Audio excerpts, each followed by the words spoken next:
Naungkat sa pagdinig ng Senado sa panukalang pondo ng Department of Justice sa susunod na taon ang isyu ng Pilipinas sa ICC at paghahain ng warrant of arrest laban kay Pastor Apollo Kibuloy. Yan ang ulat ni Daniel Manalastas.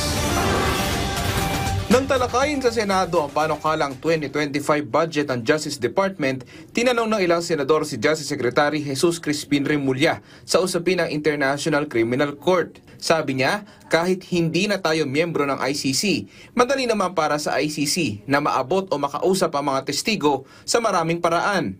It was so easy for them to go on Zoom, to go on a video call with all of these witnesses or probable witnesses who are here in the country, and we cannot stop them from doing that. Freedom of communication, I think, is paramount when it comes to this. Pero ayon kay Remulla, ibang usapan na kung ang nais ng ICC ay maglabas ng warrant of arrest at manghuhuli.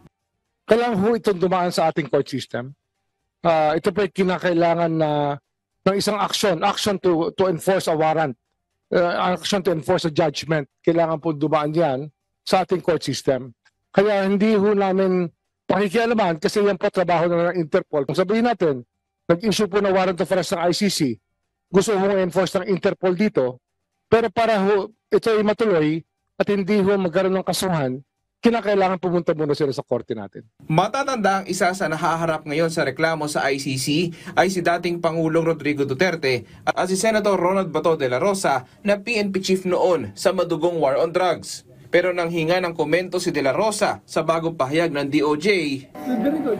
This is a good development. Kung gano'n ang kanyang sinabi. I'm happy that they are defending their turf. They are defending our sovereignty, our jurisdiction. Isa pa sa naungkat sa pagdinig ang update sa paghahanap kay Pastor Apollo Kibuloy. Tinanong din si Remulla kung ano ang pananaw niya sa gitna ng panibagong kautusan mula sa korte. The writ of amparo cannot hold against that was filed against the police cannot prevail over a lawful order of the court.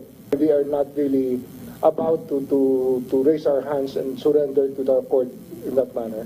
So we are continuing the arrest efforts for them. So hindi po mutually exclusive yung pag-cite at uphold ng writ of amparo at saka yung arrest warrant. Hindi po. We think that their order is smooth and academic. Nanindigan din ang kalihim na nasa tamang proseso ang PNP nang ihain ang arrest warrant laban kay Kibuloy. It's a valid police operation to serve an arrest warrant issued by the proper court. And it has to happen already, ma'am. I think that the rule of law will not be respected by people unless we are able to show that we will not let go of people even how high their stature may be. Daniel Manalastas para sa Pambansang TV sa Bagong Pilipinas.